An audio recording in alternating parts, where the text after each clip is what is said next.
Fala galera, tranquilo? Vocês estão bem? Então pessoal, meu nome é Marques, sou professor de Física do Colégio Curso Gauss e hoje estou aqui em um ambiente que tem tudo a ver com o tema da aula de hoje. Pessoal, óptica. Galera, um assunto muito importante para você vestibulando, para você que está aí fazendo seu ensino médio, certo? Então um assunto importantíssimo e muito tranquilo de entender. Vamos lá? Galera, então vamos começar a nossa primeira aula de óptica. Muito bem, pessoal. Então aqui temos uma breve introdução em que eu vou falar, qual que é o objeto central de estudo da óptica. Você já ouviu falar? A luz, tá? Então a luz, pessoal, bem como todos os fenômenos a ela relacionados, todos os fenômenos observáveis relacionados à luz, são objeto de estudo dentro da óptica, tá? Então, a luz solar, tem muito a ver com muitos desses fenômenos, a gente vai comentar um pouco sobre eles, Um desses fenômenos é a reflexão. Lembra quando a luz solar vem lá, incide em uma determinada superfície, ele pode retornar ao meio de origem, ele pode atravessar essa superfície, ele pode ser absorvido por essa superfície, que a gente vai ter fenômenos diferentes. Assuntos mais adiante a gente vai comentar. Muito bem. Visualização de imagens através de superfícies, certo? Estudo da óptica também, pessoal, que a gente estuda dentro de espelhos. Aqui a gente tem uns exemplos em que a gente vai falar sobre espelhos planos, tá? Um pouquinho mais à frente a gente vai comentar sobre espelhos planos e as suas imagens, as imagens formadas por esses espelhos, muito bem? Pessoal, muito provavelmente vocês já viram que na frente da ambulância, a palavra ambulância, ela vai estar escrita de forma contrária. Já parou para observar isso? Então, não só na frente da palavra da ambulância, mas na frente do carro do SAMU, na frente do carro do Corpo de Bombeiro, na frente do carro da polícia. Todas essas palavras elas estão escritas de forma invertida. Por que será isso acontece? A gente vai estudar aqui dentro da óptica também, beleza? Muito bem. As cores, galera. Espectro visível da luz. Muito importante a gente ter uma certa noção do que é esse espectro e sobre as cores. Lembra? Então, pessoal, esse quadro aqui ele estava lá no Enem, só não estava coloridinho dessa forma, mas ele estava, tá? Na prova do Enem do ano passado, Enem de 2019. Então tá aí, assunto muito importante para a aula dentro da óptica. Muito bem. Galera, antes de tudo, vamos aqui fazer uma definição do que é a luz, tá? Então, pessoal, a luz ela nada mais é do que uma onda eletromagnética, um tipo de onda eletromagnética. Ou seja, se ela é uma onda eletromagnética, ela é capaz de se propagar no vácuo e ela também é capaz de se propagar em meios materiais, tá? Então as ondas eletromagnéticas elas têm essa característica de se propagar no vácuo, ou seja, se propagar em meios onde não existe matéria, tá? E a luz, mais precisamente, ela tem uma velocidade constante no vácuo. Qual velocidade é essa? 300 mil km por segundo. E a gente representa essa velocidade pela letra C, pessoal, certo? Então, essa velocidade da luz ela é constante, tem sempre o mesmo valor lá no vácuo. 300 mil km por segundo, você pode ouvir também, falando como sendo 300 milhões de metros por segundo, 3 vezes 10 a oitava metro por segundo, certo? Então, depende de como a questão vai abordar isso para vocês. Muito bem, mas é importante lembrar. Pessoal, uma outra unidade muito utilizada aqui dentro da óptica, é o chamado anos-luz. Você já ouviu falar, e você talvez tenha confundido que, será que essa unidade é de tempo? Geralmente as pessoas acham que é unidade de tempo, mas não, pessoal. Anos-luz é uma unidade de distância, tá? Então, quando você escuta lá a notícia, a NASA descobre um planeta que se situa a 120 anos-luz da Terra. É a distância que esse planeta se encontra da Terra, tá? Então, anos-luz é uma unidade de distância, importante lembrar, porque isso também é bastante cobrado nas questões, certo? Muito bem. Aqui a gente tem uma representação, pessoal, em que eu tenho a luz solar chegando até a Terra. Percebam, essa luz solar, ela atravessa o espaço, ou seja, ela vai atravessar o vácuo. Não tem nada, pessoal, no espaço, não tem meio material no espaço. Então, ela atravessa o vácuo, atravessa a atmosfera, onde a gente já tem meio material, a gente já tem ar ali na atmosfera, tá? Então, ela é capaz de se propagar no vácuo e na atmosfera e chega até a Terra, tá? Então, aí uma prova de que a luz ela é uma onda eletromagnética, beleza? Tranquilo? Muito bem. Espectro visível da luz. Galera, tá vendo essa faixinha colorida aqui dentro dessa faixa gigantesca em que a gente tem diversas ondas eletromagnéticas? Essa faixa colorida que interessa pra gente aqui dentro da óptica, tá? Então, no espectro eletromagnético, não fique com medo não, preste atenção, venha comigo. A gente tem as ondas de rádio, as ondas micro-ondas, a gente tem as ondas infravermelho, a luz visível, raios ultravioletas, raios-x, raios gamas e diversas outras ondas eletromagnéticas, tá, pessoal? Mas, ó, atenção, o que interessa pra gente aqui, o que eu preciso que vocês fiquem em mente, guardem a informação, é que é a respeito da luz visível, tá? Então, luz visível, pessoal, essa faixa que vai de 10, ó, informação para a frequência lá do nosso espectro. De 10 a 14, concordam comigo? Ali, ó, onde está colorido, 10 a 14 a 10 a 15, certo? Essa frequência é que interessa pra gente, 10 elevado a 14 a 10 elevado a 15, tá? Então, se a gente tirar essa parte de frequência da luz visível, né, a gente pode observar ali acerca do comprimento de onda também dessa luz visível, tá? Então, ó, a luz vermelha ali, vocês vão observar que ela tem cerca de 700 nanômetros, tem um comprimento de onda maior, tá? Mas vai ter, em relação ali, ó, se a gente for agora para o espectro da luz visível, para a parte do azul, ali mais para o violeta, a gente já tem um comprimento de onda menor, 400 nanômetros, certo? Então, importante dar uma lembrada no que é o espectro da luz visível. Tranquilo, pessoal? Muito bem.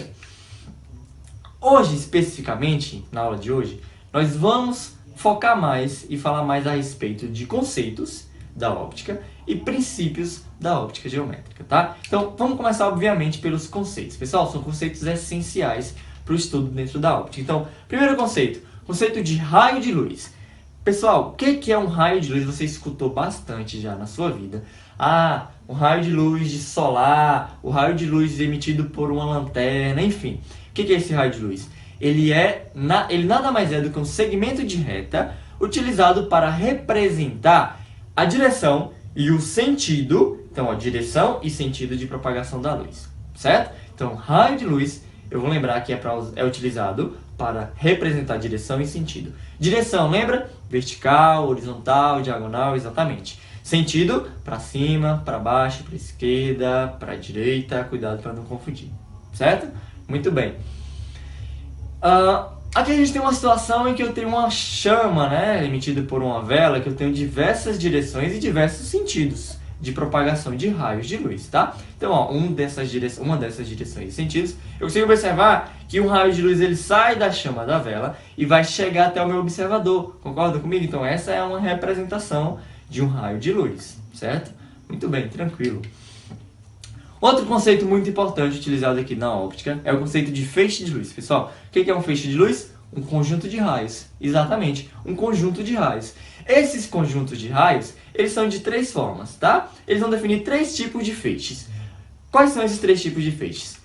Convergente, divergentes e paralelos. Certo, pessoal? Então, ó, feixe de luz do tipo convergente. Os raios eles vão em direção a um determinado ponto. Eles vão convergir, pessoal. Eles vão se aproximar até um determinado ponto, certo? Feixe de luz convergente. Feixe de luz divergente, então, é o contrário. Eles vão, a partir de um determinado ponto, afastar, tá? Então, a partir de um ponto, esses raios eles vão se afastarem, certo? Muito bem. Então, eles divergem a partir de um determinado ponto, feixe de luz divergente. Quando eu tenho um raio de luz agora propagando em direção paralela em relação a outro raio de luz, eu vou ter um feixe de luz paralelo. Tranquilo, pessoal? Muito fácil essa definição.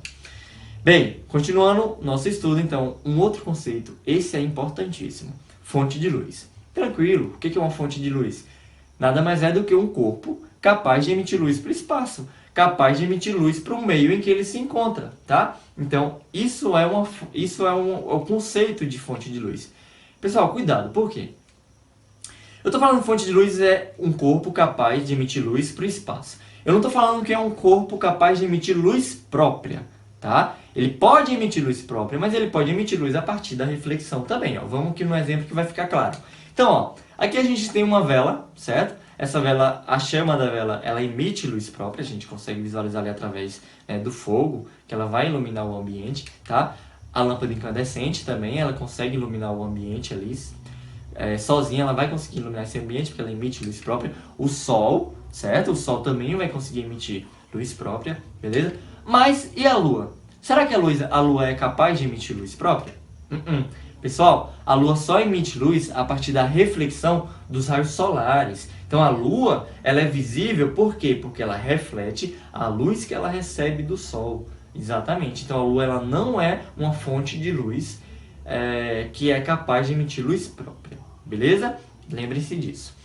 Aí, essa divisão entre o corpo ser capaz de emitir luz própria ou emitir luz somente a partir da reflexão, a gente comenta aqui dentro da classificação das fontes de luz, certo? Então, a fonte de luz a gente pode classificá-las em primárias, fontes de luz primárias e fontes de luz secundárias, pessoal. Fonte de luz primárias, todos os corpos são capazes de emitir luz própria. Exemplo, a gente tem a vela, que a gente comentou, o sol, as estrelas, tá? O fogo e por aí vai. Exemplos de fonte de luz secundária seriam a lua, né? Seria a cadeira, uma mesa, tá? Então, fonte de luz secundárias são todos os corpos que não emitem luz próprias. A gente visualiza esses corpos porque eles refletem a luz, tá? Então, eles não têm capacidade de emitir luz próprias, eles apenas refletem a luz que chega até eles. Beleza, pessoal? Então, fonte de luz primária e fonte de luz secundária, lembrem-se da diferença. Dentro das fontes de luz primárias, a gente faz subdivisões, certo? A gente vai classificar essas fontes de luz primárias em luminescentes. Então, a gente tem as fontes de luz primárias do tipo luminescentes e incandescentes. Pessoal, qual que é a diferença entre luminescentes e incandescentes? Capacidade de emitir luz a baixas temperaturas e a altas temperaturas. Se ela emite luz própria a baixas temperaturas, luminescentes, certo? Se emite luz própria a altas temperaturas, incandescentes. Então, luz própria a baixas temperaturas, a gente teria a lâmpada fluorescente, é um exemplo. A gente teria lâmpadas de LEDs, são outros exemplos, né? Vagalumes, organismos vivos capazes de emitir luz, a gente também classifica eles como luminescentes. Beleza, pessoal? Então, lembre-se aí dos luminescentes. Enquanto que as incandescentes, a gente tem como exemplo a lâmpada incandescente, a própria lâmpada incandescente, né? O fogo, o sol, todos são fontes de luz primárias? São, professor. Mas eles só emitem luz a altas temperaturas, tá? Então lembre-se desse detalhe, beleza, galera? Muito bem. Dentro das luminescentes a gente faz subdivisões. Não se assustem, tá? Não vai ficar tão complicado assim, ó. Mas a gente tem as subdivisões do tipo fluorescentes, fosforescentes e bioluminescentes. Olha como é tranquilo. Pessoal, fluorescentes e fosforescente, qual que é a diferença? Imagine o seguinte. Lâmpada fluorescente é um exemplo, sim, da fluorescente, óbvio, tá? Então, as fluorescentes são exemplos de luminescentes, certo? Que são fontes de luz primárias. E elas só são capazes de emitir luz quando tem uma causa excitadora. Se você for na lâmpada fluorescente e desligar o interruptor dessa lâmpada fluorescente, ela deixa de emitir luz, tá? Então, fluorescente é quando cessada a causa excitadora, cessada, né, a causa que faz com que aquele corpo emita luz, gere a luz, né? Cessou essa causa, cessou a luz,